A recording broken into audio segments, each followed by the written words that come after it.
Hey guys, Ray from Love You RV and Boat, and today I'm going to be looking at a trolling motor battery, a lithium trolling motor battery, a company called Wattcycle.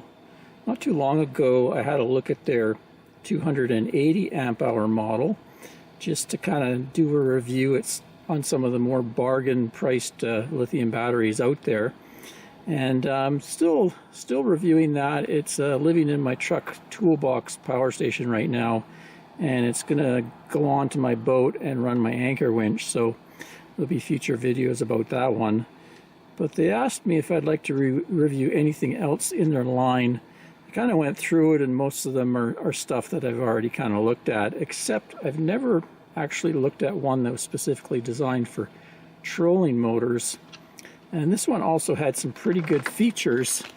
So looking at it here, it had constant voltage, full usable capacity at any state of charge, IP67 rated, so that's pretty good. For dust and water resistance, IP67 is pretty decent. Would be good for a trolling motor on a boat. And it says grade UL 94V-0 fireproof. Another good feature for anything you're going to have on a watercraft. And it also has a Bluetooth app.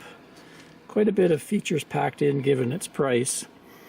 Anyway, I think first thing I'm going to do is maybe try to get the lid off so we can have a look inside.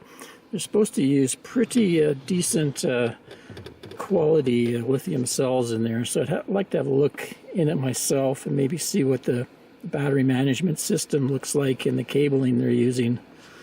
So it's probably glued together. You wouldn't usually want to take it apart as it might affect the waterproofing, but I'm going to do it since I've got this battery for review. It's actually quite small. I'll give you the dimensions and weight, post them on the video here. But yeah, it's not too heavy and not too big, quite small. And 2.8 volt nominal, 100 amp hours. I guess they call it their Smart Edition. That's the Bluetooth for the app. Okay, so I popped the cover without damaging it. If you want to know how I did that, I used a hive tool, X-Acto knife, and a little hammer. First I kind of cut along the seam with the X-Acto knife, and then using the hive tool and the hammer, I just kind of like carefully kind of went along it slowly and kind of then was able to get under it. Just took my time, didn't crack the plastic or anything, just enough. Usually these will pop apart if the glue comes undone. This one being a water resistant one, it actually doesn't have glue. It's got kind of a black silicone rubber, so I put it back together. I'll use silicone as well. Inside it doesn't look too bad. It looks like it actually has some metal framing in here. This is fairly beefy wire. This is a 4-gauge wire, and then they use two 8-gauge in parallel, which is an effective down to about a 5-gauge wire for the negative and also the BMS. Looks like the cells are in sideways, so we'll pull that apart, pull the wiring off and the BMS off, and then try to get down, pull the cells off so we can see what brand they are. It does look like there's a couple temperature probes here because this is supposed to have a low temperature cutoff. And then I can see down here, it looks like that's where the Bluetooth module is. I'm not sure if it's just kind of tucked in there or something. Anyway, I'll slowly pull it apart and we'll get to see a little bit more. There we go. The BMS separated. A little different than anything I've seen before, because you can kind of see everything is encapsulated there. So I guess that's part of it being ready for use in marine environments. It's kind of neat. And they just have it mounted on this metal here, so it probably helps with heat dissipation. Got your balancing leads going down to the cells, and the two temperature probes there. And then just carefully lay that over there. They've just taken the Bluetooth and kind of looks like they've just crammed it under there. There's some strapping here that holds the cells together, kind of a plastic strapping, and they've just kind of like pressed the Bluetooth module down there. I guess that's okay. All the connectors have been kind of glued so they don't come apart very easily. So try to get the cell pack out of there so we can see them closer. There we go. So I took a picture of the QR code and the serial information so I can look up and see what brand the cells are. But looks pretty good. Looks like they're laser welded to the terminals here. These connections are all aluminum. I did notice that these were very soft.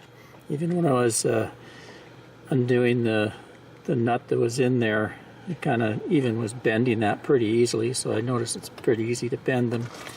Kind of scratched them and I didn't see any copper underneath, so I think they're just chunks of aluminum. And then they've got the balance leads done up there, but it's kind of nice to have some glue on them to keep them from coming loose. Some wire loom. And then there's the two sensor wires there for low temperature protection.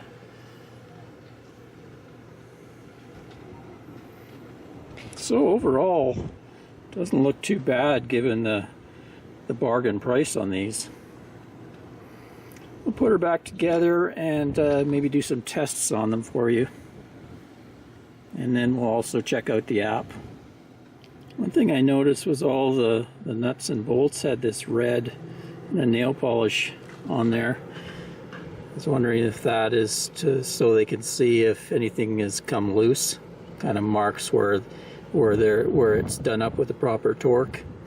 Kind of like, you know, you see sometimes on trucks they'll have markers, buses, so they know if a nut is coming untorqued. Anyway, that's my guess. If you have a different theory, feel free to leave them in the comments. Got her back together. Just use some 3M marine grade silicone around the edge there. Reseal the top. I kind of looked at the BMS. I couldn't see any writing anywhere on it, so I'm not sure the brand or specs or anything. But I'll have a look at their online website and kind of give you the specs on that. Well, I read the QR code on the battery and it gave me this number.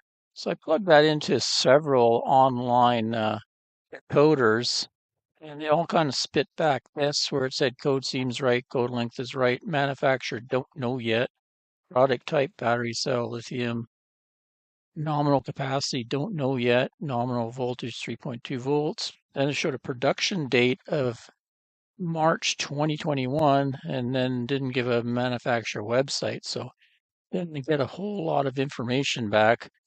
On the label there it said 320 watt hours, which you times that by 4 gives you 1280 watt hours, which would be normal for 100 amp hour battery at 12.8 volts. So I don't know, I'm kind of a little worried about them being so old, whether these are reused cells or not, I don't know.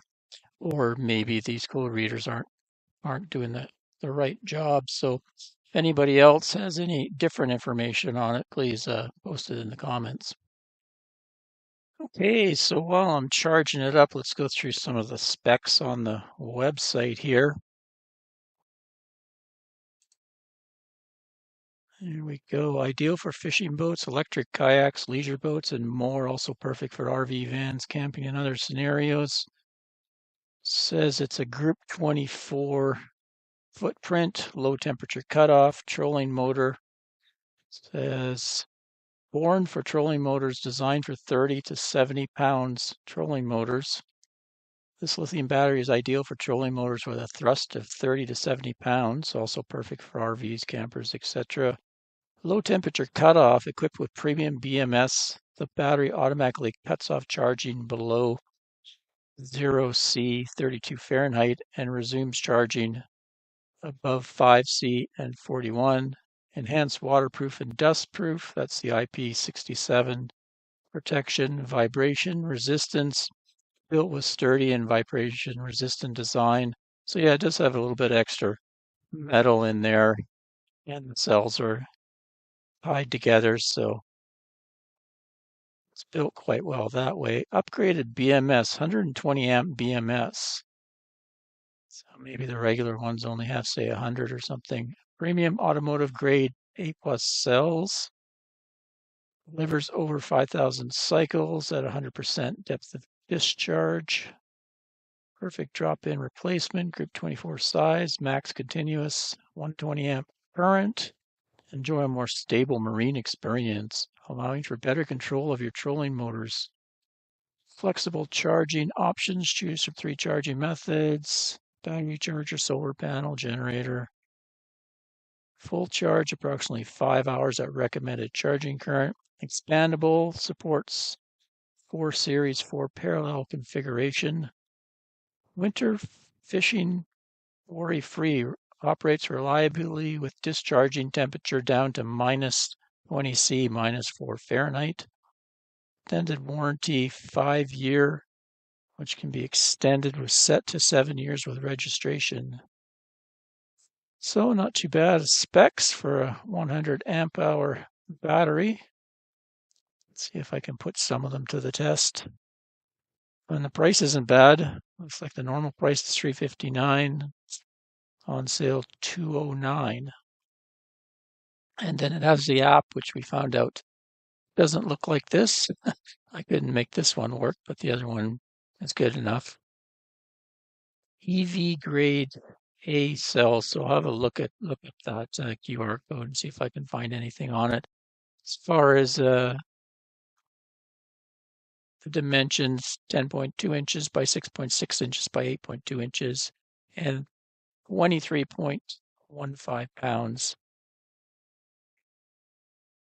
And you can see there's some certifications down there. It does say it's UL certified, which some people are very interested in when I do the batteries. Well, I installed the app that's listed in here on both my 2 different phones, and the splash screen is just hanging here. On this phone, it kind of just flickers on the side, and this phone, it just sits there and hangs. So I pulled out a charger. I'm going to charge it to full, and we'll see if that makes a difference, but that's not a good sign if the app's not working. Well, I figured it out. See, this app, BMS Meta, that was in their manual, but when I went online, I found a video for that app, but then I saw there was a newer app called Wattcycle, so you just looked up Wattcycle in the Play Store, and I was able to connect using that app. It's a fairly decent interface. It's showing me 60%, and it's charging right now. And the temperature here, showing me voltage, amperage, wattage. Also has switches for you can turn charging on and off, or discharging. Just turn charging off there, and you can see all the figures drop. And you can turn it back on. It has an about page here. Different information, contact information, manual. And then I noticed there was a settings, and you can go in and change a bunch of settings here. Max charge voltage, max charge current, max charge temperature, minimum charge temperature. Probably wouldn't need to touch that. I see the max charge current is set at 120 here.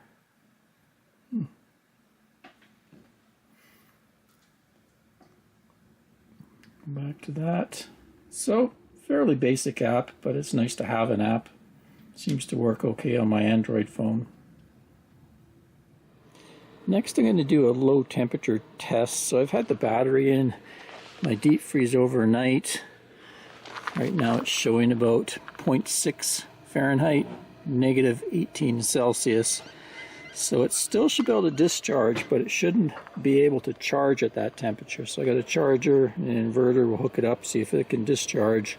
but not charged, to make sure the low temperature charging protection is working. Okay, so the inverter is working. It's powering this little heater right now. So it is discharging, even though it's only showing 1.2 Fahrenheit. The battery is quite cold after being in that deep freeze all night. Let it discharge a little bit, and then I'll see if the charger works. Okay, so the battery's discharged a bit. I'm just going to turn that off, and we'll try charging. See if it's able to charge. Right now the temperature inside is reporting around 7 Fahrenheit, minus 13.8 Celsius, so it should not be able to charge. Let's turn on this charger, and we'll see.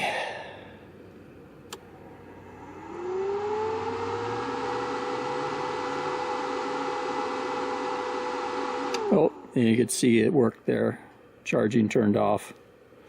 It started to charge, and then the low temperature protection kicked in. So it is working. I'll continue to discharge, and at some point, I think around 40 Fahrenheit, it's supposed to kick back on.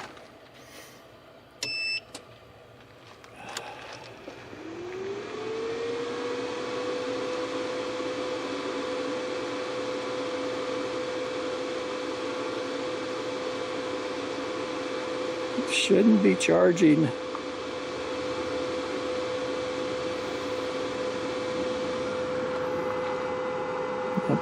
Oh, I see. It's passing the power through, probably. That's what it's doing.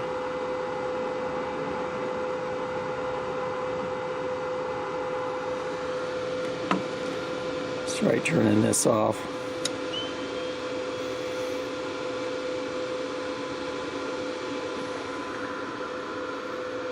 This should turn off.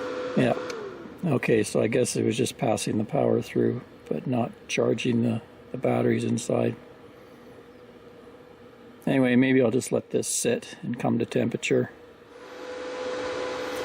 Okay, so I turned on charging right around 24 Fahrenheit, and it is charging. So it's low temperature protection is a little bit lower than freezing.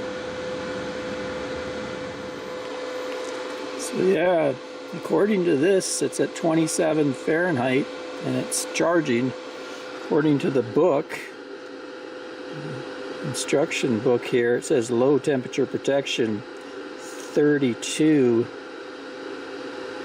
and then it shouldn't start up again till 41 Fahrenheit. The only thing I don't know is where this is picking up its temperature from, but seems like it's charging a lot lower than it should. Okay, I've discovered the issue.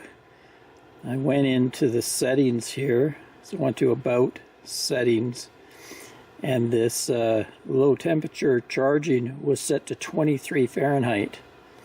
I set it to 32 in these settings, and then the charging cut off. I'm kind of looking in their manual. Their manual really didn't have this trolling motor battery. So it had a spec of 32 Fahrenheit, and I went on their website and it was 32 Fahrenheit in a couple places on the web page, but on one place on the web page it said 23 Fahrenheit.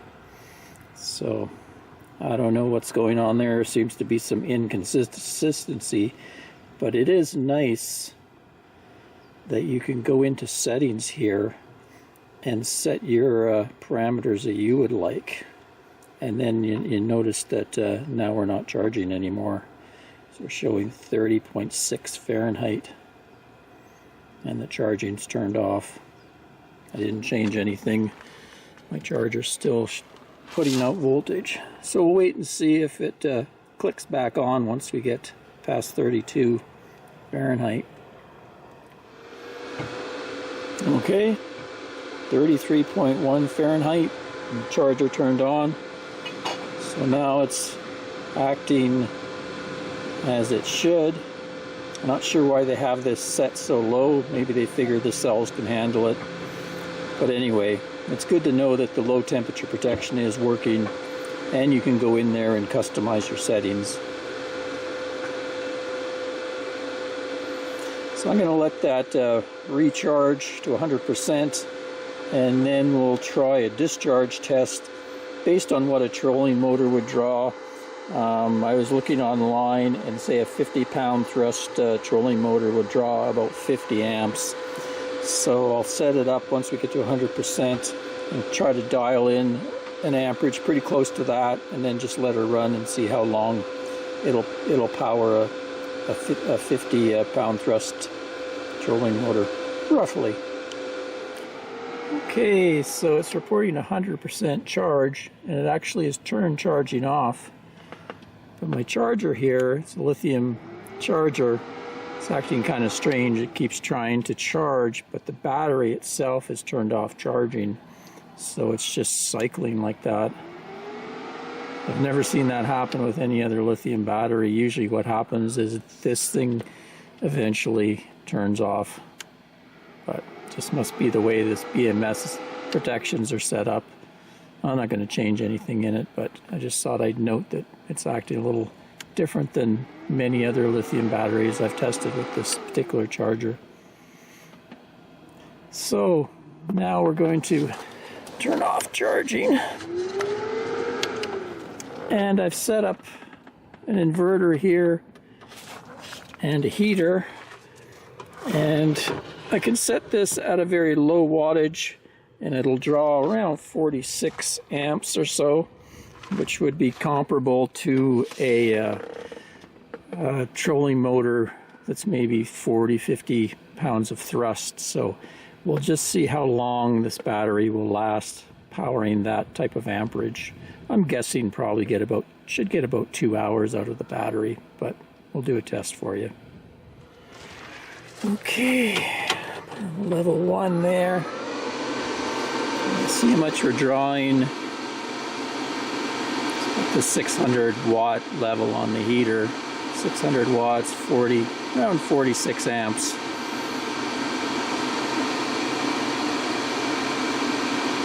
Let's set up a timer.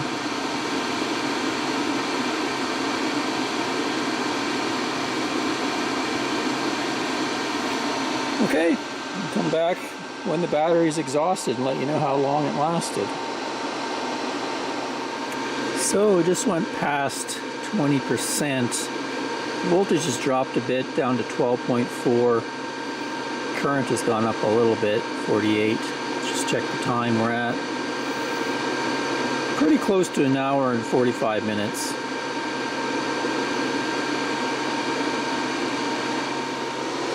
So we're down to 9%. Voltage is rolling off now pretty quick. We're under 12, 11.9. Let's check the time. 116 minutes. So we're pretty close to the 2-hour mark. I think we could probably say that it would probably run a 50-pound thrust for about 2 hours. So it's pretty decent. Kind of as advertised anyway. Yeah, you can see it's dropping pretty quick now. So maybe what I'll do now is charge it up, and we'll do kind of see if it can do its max discharge. It's quoted in the specs at 120 amps, so we'll just see if it's able to output that. Okay, I've been running this heat gun here for about 5 minutes. It's been saying 121.5 amps. 1543 watts, and it hasn't shut down. So I'm going to try adding a hairdryer to the equation, see if we can get it to shut down.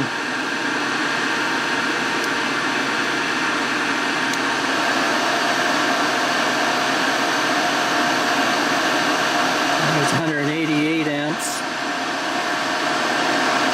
You would expect it to shut down.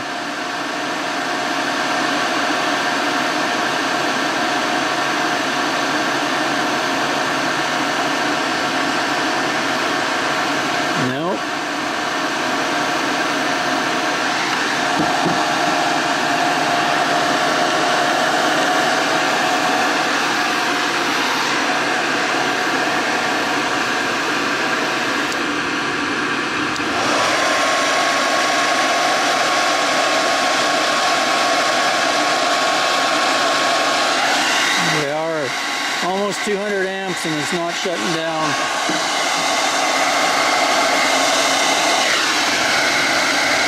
$110 amps.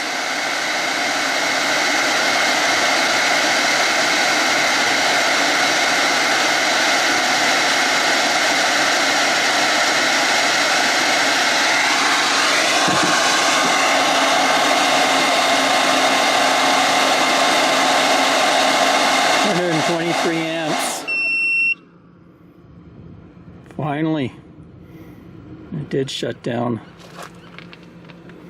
So I got up to about 223 amps before it shut down, but it did shut down.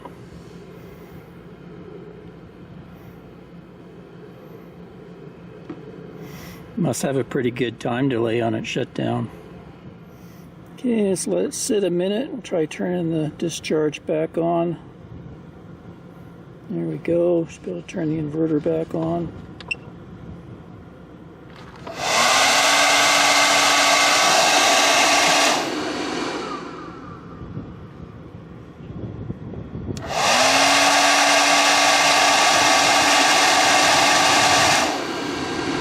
Yep, it's good to go. Finish up the review video with a look at my pros and cons as I see them. We'll start with the pros. First of all, it's a pretty economical price, especially compared to a lot of brands with the same amount of amp hours. Pretty decent build quality. I would have liked to see a lid that was removable, maybe screwed together with an O-ring to maintain the weather resistance. So IP67 is pretty good for weather resistance. It's a higher discharge BMS in most 100 amp hour batteries. A lot of them are 100. This is 120. Also has the low temperature protection in it, Bluetooth app, and you can get 7-year warranty. Moving on to the cons, it is a newer offshore company. I haven't really heard of the brand before. And so not being a US or Canada based company, you could run into problems with tech support, that sort of thing. Also, you never know if they're just going to pack up and go out of business. I've seen that time and time again with newer brands. I found inconsistent spec listings between the manual and on their website, and even on the website, same page, I would see different specs. I think the BMS has kind of poor tuning. They could have spent a little more time to make sure things cut off. They say it's 120 amps discharge. It should cut off pretty quick after you go above that. And also that low temperature protection was set for 23 Celsius and not 32 Celsius.